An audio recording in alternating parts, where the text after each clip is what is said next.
एक टॉपिक काफी टाइम से सोशल मीडिया पर न्यूज चैनल्स पर चल रहा है, फूड वर्सेस फ्यूल। यानी कि जी हाँ, मैं बात कर रहा हूँ इथेनॉल ब्लेंडिंग के बारे में, E20 पेट्रोल्स के बारे में, जहां पर यह कहा जा रहा है कि इथेनॉल ब्लेंडिंग के साथ में हमारा जो फ्यूल तो हम रीअश्योर कर रहे हैं, फ्यूल का कंजम्पशन हम क्या करेंगे, कम कर लेंगे, इंपोर्ट बिल कम कर लेंगे, बट फूड का क्या होगा, जो फूड सिक्योरिटी पे क्राइसिस क्रिएट होगा। तो इस टॉपिक का जवाब देने के लिए जो भारत सरकार के चीफ इकोनॉमिक एडवाइजर हैं, उन्होंने एक आर्टिकल लिखा इंडियन एक्सप्रेस में, और उस आर्टिकल को हम आज डिस्कस करने वाले हैं, जहां पर एक एक पॉइंट को उन्होंने डिस्कस किया। इंजन से लेकर फूड सिक्योरिटी से लेकर रेनफॉल से रिलेटेड हर चीज के ऊपर में उन्होंने डिस्कशन किया। तो अगर आप देखेंगे, भारत सरकार ने 1 अप्रैल से मैंडेटरी कर दिया है कि जितने भी पेट्रोल पंप्स हैं वहां पर जो भी आपको पेट्रोल मिलेगा वो E20 पेट्रोल मिलेगा। तो अगर बेसिकली इसको समझने की कोशिश करें तो E20 पेट्रोल होता क्या है?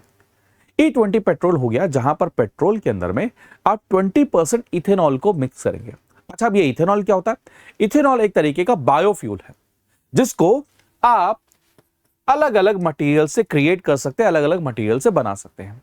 अब जब ये E20 को मैंडेटरी कर दिया गया, यानी कि आप जब भी पेट्रोल पंप पर जाते हैं तो आपको वहां पर जो पेट्रोल मिलता है वो E20 ही मिलता है, इससे कम या ज्यादा नहीं मिलता, ऐसा गवर्नमेंट के द्वारा तो अकॉर्डिंग है। तो अभी ये आर्टिकल लिखा गया इंडियन एक्सप्रेस के अंदर में, जहां पर कुछ इश्यूज को जो रेज किया गया है उनके क्वेश्चंस को इन्होंने आंसर किया है। जैसे कि सबसे पहला जो क्वेश्चन है वो इंजन की परफॉर्मेंस के ऊपर में है, जहां पर यह कहा जा रहा है कि जो आप E20 पेट्रोल का यूज करते हैं तो आपकी जो एवरेज है वो ड्रॉप कर रही है, साथ में जो इंजन है वो आने वाले समय में माल फंक्शन भी कर सकता है।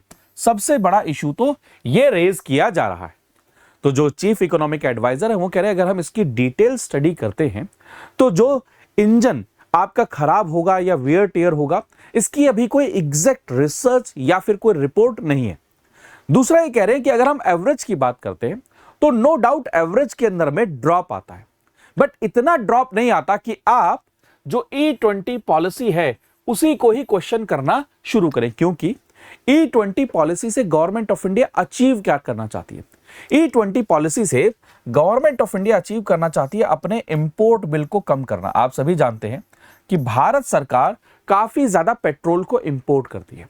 अब अगर पेट्रोल को हम इंपोर्ट करते हैं तो उसके कारण में आप देखेंगे हमें डॉलर की डिमांड करनी पड़ती है, और उसके कारण में हमारा करंट अकाउंट डेफिसिट होता है, हमारी करेंसी डिप्रिशिएट होती है। तो इस कारण से जो ये रिलेटिवली, वो ये कह रहे हैं जो ये रिलेटिव नंबर में, जो ये एफिशिएंसी में, एवरेज में ड्रॉप हुआ है वो इतना सिग्निफिकेंट नहीं है। फर्स्ट पॉइंट तो वो ये इस आर्टिकल के अंदर में कह रहे हैं। दूसरा, वहां पर ये एक और चीज कहने की कोशिश कर रहे हैं, अगर हम इंजन के साथ में शुरू करें तो ये कह रहे हैं एविडेंस ये सपोर्ट नहीं करते हैं कि जो डैमेज हो रहा है वो इतना डैमेज होगा। एविडेंस चाहे आप यूएसए को देख ले, ब्राजील को देख ले, इवन इंडिया की रिसर्च को देख ले, वो ये शो नहीं करते हैं कि इंजन को इतना बड़ा क्या हो रहा है, डैमेज हो रहा। दूसरा ये कहते हैं कि अगर हम एफिशिएंसी की बात करें, एवरेज की बात करें, तो नो डाउट एफिशिएंसी ड्रॉप हो रही है, बट इतनी ज्यादा ड्रॉप नहीं हो रही है कि ये एक पॉइंट ऑफ कंसर्न आपके और हमारे लिए रहे, क्योंकि जो एनर्जी पेनल्टी है वो अराउंड 6 to 7% है, यानी कि 6 to 7% एफिशिएंसी का क्या हो रहा है, ड्रॉप हो रहा है। इसको ऐसे समझने की कोशिश करिए कि आपकी जो एवरेज थी उसमें 6 to 7% की गिरावट आ जाएगी। लेकिन ये कह रहे हैं इसका हमें ट्रेड ऑफ देखना पड़ेगा, इससे हमें क्या बेनिफिट हो रहा है। तो इस आर्टिकल में वो समझा रहे हैं कि कार्बन मोनोऑक्साइड या फिर अनबर्न जो हाइड्रोकार्बन्स होते थे, जो हमारे एनवायरनमेंट में सबसे इंपॉर्टेंट पॉल्यूटेंट के रूप में रहते थे, उनके नंबर कम हो जाएंगे। तो अगर आपके 6 to 7% एफिशिएंसी डाउन हो रही है, लेकिन साथ में आपके जो कार्बन मोनोऑक्साइड है, आपके हाइड्रोकार्बन्स, खासतौर पे अनबर्न्ड हाइड्रोकार्बन्स आपके एनवायरनमेंट से कम हो रहे हैं, तो ये एक वेलकम स्टेप है, क्योंकि ये एनवायरनमेंट के लिए काफी पॉजिटिव है। तो फर्स्ट डायमेंशन को तो यहां पर इन्होंने डिस्कस किया। दूसरा जो डायमेंशन पे क्वेश्चन किया जा रहा है इस समय पर कि भाई जो ऑलरेडी व्हीकल्स हैं जो कंपैटिबल नहीं है आपके E20 पेट्रोल से, तो उनका क्या किया जाएगा? तो वहां पर वो सॉल्यूशन दे रहे हैं कि क्यों ना इनको रेट्रोफिट कर दिया जाए। रेट्रोफिट का मतलब कि जो आपके पास में व्हीकल्स ऑलरेडी हैं, जो BS4 से पहले के व्हीकल्स हैं, चाहे टू व्हीलर्स हो, 3 व्हीलर्स हो, 4 व्हीलर्स हो, क्यों ना उनमें कुछ चेंजेस किए जाए, कुछ ट्वीक किए जाए, जिससे वो सभी के सभी व्हीकल्स भी क्या कर सके, E20 प्लेटफॉर्म पर चल सके। एक तो ये ऑप्शन है। दूसरा, उन ओल्डर जो आपके प्लेटफॉर्म पर चलने वाले जो व्हीकल्स हैं, क्यों ना उनके लिए हम कम लेवल का इथेनॉल ब्लेंडेड पेट्रोल प्रोवाइड करते हैं, जैसे कि फॉर एग्जांपल E5 प्रोवाइड कर सकते हैं, E10 प्रोवाइड कर सकते हैं। ये एक सॉल्यूशन इन्होंने इसके अंदर में आर्टिकल में दिया है। साथ में इन्होंने कहा कि अगर वर्ल्ड के अंदर में ग्लोबल ब्लेंडिंग क्या मैं इथेनॉल ब्लेंडिंग के लेवल पर, अगर ग्लोबल लेवल पर सबसे बड़ा अगर कोई देश देखा जाए तो यूएसए और ब्राजील है। एंड यूएसए के अंदर में लगातार अगर देखें 10 मिलियन किलोमीटर्स की रनिंग करके उसको एनालाइज किया गया, तो ऐसा कोई भी इंजन के ऊपर में असर वहां पर देखने को नहीं मिला। साथ में ये बताते हैं कि इंडिया के अंदर में भी अगर हमने कॉन्टिन्यूसली टेस्टिंग की, पेट्रोलियम इंस्टीट्यूट ने टेस्टिंग की, इंडियन ऑयल ने टेस्टिंग करी, वहां पर इंजन के ऊपर में कोई नुकसान हो रहा है या फिर इंजन के अंदर में जो डैमेज हो रहा है, ऐसा कोई भी रिपोर्ट हमें पता नहीं चलती है। हाँ, लेकिन जो एक सबसे बड़ा कंसर्न है, जो BS4 से पहले के व्हीकल हैं या फिर BS4 के व्हीकल हैं, वो जो व्हीकल जिसके अंदर में E20 प्लेटफॉर्म से वो कंपैटिबल नहीं है, क्यों ना हम उनको रेट्रोफिट कर सकते हैं, जिससे अराउंड हमारे 75 to 80 मिलियन जो ओल्ड व्हीकल्स हैं या फिर जो टू व्हीलर्स हैं, उनको इससे राहत मिल जाएगी। एंड जो मेजर चंक है हमारी सोसाइटी के अंदर में, जो हमारे सोशल मीडिया पर सबसे ज्यादा बज क्रिएट हो रहा है, जो टेंशन क्रिएट हो रही है, उसको हम हैंडल कर सकते हैं। ये कहा जा रहा है कि अगर हम इस 75 to 80 मिलियन टू व्हीलर्स को क्या करने लग जाए, रेट्रोफिट करने लग जाए, उसको चेंज करने लग जाए, वहां पर ऐसे कुछ मॉडिफिकेशन करने लग जाए कि E20 प्लेटफॉर्म को वो क्या है, कंपैटिबल हो जाए। लेकिन यहां पर भी एक चैलेंज आता है। वो कहते हैं इतने ज्यादा ये टू व्हीलर्स है कि अगर हमारे देश का हर एक वर्कशॉप अगर इस पे काम करने लग जाए तो भी कई साल लग जाएंगे हर एक व्हीकल को क्या करने में, रेट्रोफिट करने में, उसको दोबारा से क्या करने के लिए, E20 कंपैटिबल बनाने। तो इसका सॉल्यूशन क्या दे रहे हैं कि भाई हर एक व्हीकल को E20 कंपैटिबल बनाने की बजाय क्या करो, आप उनको E10 का ऑप्शन दे दो, E5 का ऑप्शन दे दो, जहां पर इथेनॉल कम ब्लेंडेड है, और वो उसको यूज कर सकते हैं, जिससे क्या हो जाएगा, उनकी ये वाली प्रॉब्लम को सॉल्व किया जा सकता है। तो दूसरी प्रॉब्लम उन्होंने कहा कि भाई हमारे पास में बहुत सारे व्हीकल्स हैं, कैसे उसको सॉल्व किया जाए। तो उसको कह रहे हैं एक ऑप्शन तो आता है कि भाई उनको रेट्रोफिट कर दो, उसमें कुछ मॉडिफिकेशन करो, जैसे E20 प्लेटफॉर्म, E20 पेट्रोल उनके अंदर में चल जाए। कह रहे वो भी एक सॉल्यूशन नहीं है। तो उसकी जगह पे सॉल्यूशन क्या कर सकते हैं, आप उनके लिए ऑप्शन रख दीजिए कि भाई आप E10 या फिर E5 पेट्रोल ले लीजिए। ये कंसर्न था। दूसरा कंसर्न, सबसे बड़ा कंसर्न आता है, क्रूड ऑयल को जब हम इंपोर्ट करते हैं तो उसके अंदर में हमें सबसे ज्यादा क्या करना पड़ता है, बिल देना पड़ता है, पैसा पे करना पड़ता है, जिसका करेंसी करंट अकाउंट डेफिसिट पे असर पड़ता है। तो वही कहते हैं कि यहां पर अब चैलेंज आता है, हमारा जो सबसे बड़ा कंसर्न है वो है फूड का, क्योंकि इस इथेनॉल को बनाया किससे जा रहा है, इस इथेनॉल को बनाया जा रहा है आपके फीड स्टॉक से। जैसे फॉर एग्जांपल आपका मेज होता है, जो मकई आप यूज करते हैं, या फिर शुगर केन हो गया, राइस हो गया, इन सब से क्या किया जा रहा है, इसको आपके इथेनॉल को बनाया जा रहा है। तो यहां पर एक बहुत बड़ा कंसर्न निकल कर आता है कि भाई अगर आप खाने की चीजें यूज करेंगे तो आने वाले समय में ये फूड सिक्योरिटी का क्राइसिस क्रिएट कर सकता है। दैट इज वाई आपने देखा होगा हम ये टॉपिक भी डिस्कस कर रहे हैं, फूड वर्सेस फ्यूल। तो वहां पर ये कहते हैं कि इसके अंदर में भी हमें एक डिटेल स्टडी करने की जरूरत है, एंड ये पूरा का पूरा जो पॉलिसी है, बल्कि ये बेनिफिट पहुंचा सकता है आपके फार्मर्स को। हम आज के टाइम पर जो इथेनॉल का प्रोडक्शन कर रहे हैं, हम शुगर केन से ज्यादा नहीं कर रहे, हम मेज से ज्यादा क्या कर रहे हैं, प्रोडक्शन कर रहे हैं। एंड अगर मेज से प्रोडक्शन कर रहे हैं तो हम क्या कर रहे हैं, उस मेज की खेती करने के लिए फार्मर को क्या दे रहे हैं, हम प्रोक्योरमेंट प्राइस पे कर रहे हैं, और प्रोक्योरमेंट प्राइस पे करने के कारण में फार्मर अब मेज की भी खेती कर रहे हैं। वरना पहले क्या होता था, दिक्कत क्या होती थी कि वो एक ही चीज की खेती करते हैं, शुगर केन की, वीट की या फिर राइस की।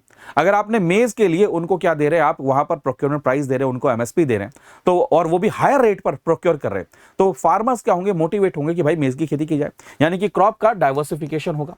प्लस में वो कह रहे हैं जब मेज से हम क्या करते हैं, इथेनॉल बना लेते हैं, तो जो वेस्ट बचा है उसको फिर एनिमल फीड स्टॉक के अंदर में यूज किया जा सकता है। तो ये भी एक पॉजिटिव साइन हो सकता है। एंड मेज के अंदर में उतना वाटर की जरूरत नहीं है जितना आपके शुगर केन के अंदर में जरूरत होती है। और इस आर्टिकल में वही समझाने की कोशिश कर रहे हैं कि अगर हम पानी से रिलेटेड देखें या फिर फीड स्टॉक से रिलेटेड देखें, तो इस समय पर जो पॉलिसी है वो बिल्कुल क्लियर है, जहां पर शुगर केन से या फिर राइस से नहीं बल्कि मेज से हमें क्या करना है, प्रोडक्शन करना है इथेनॉल का।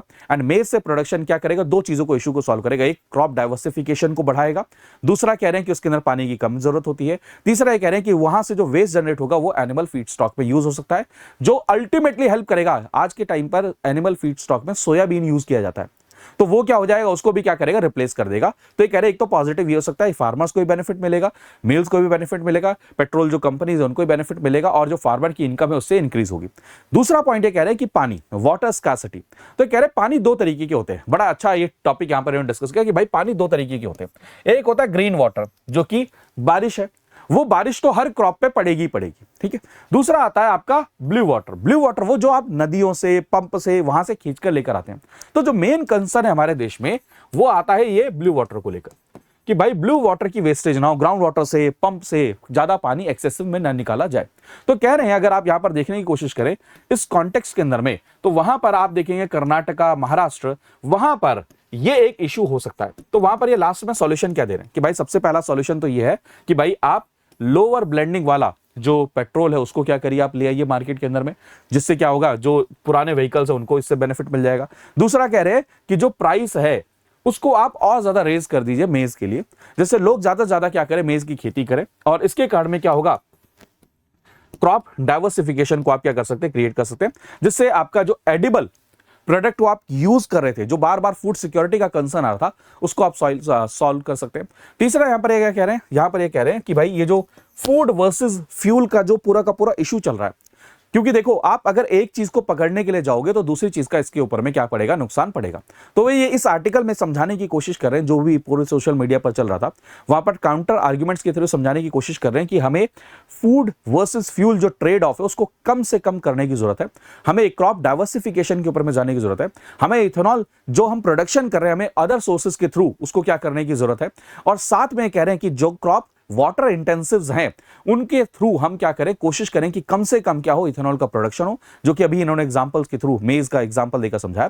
प्लस में कह रहे हैं जो भी क्या में कंसर्न है, फॉर एग्जांपल आपके व्हीकल ओनर्स के, फॉर एग्जांपल जैसे कि एग्जांपल बहुत अच्छा एग्जांपल नोट कर सकते हैं कि इंश्योरेंस को लेकर कंसर्न है कि भाई इंश्योरेंस क्लेम मिलेगा नहीं मिलेगा, तो वहां पर भी गवर्नमेंट क्या कर सकती है, पॉलिसी ला सकती है इंश्योरेंस क्लेम को लेकर, जिससे ये जो कंसर्न्स हैं इथेनॉल ब्लेंडिंग से रिलेटेड उसको सॉल्व किया जा सकता है। क्योंकि लास्ट में कंक्लूड ये करें कि आप गवर्नमेंट के लेवल पर ये समझने की कोशिश करिए कि इंडिया के सामने दो बहुत बड़ी प्रॉब्लम है। एक इंपोर्ट बिल, जिसको हम बात करते हैं कि बाहर से आने वाले सामान के कारण भारत का इंपोर्ट बिल बढ़ जाता है, और वो इंपोर्ट बिल डायरेक्टली इंपैक्ट करता है हमारे देश में इन्फ्लेशन के ऊपर।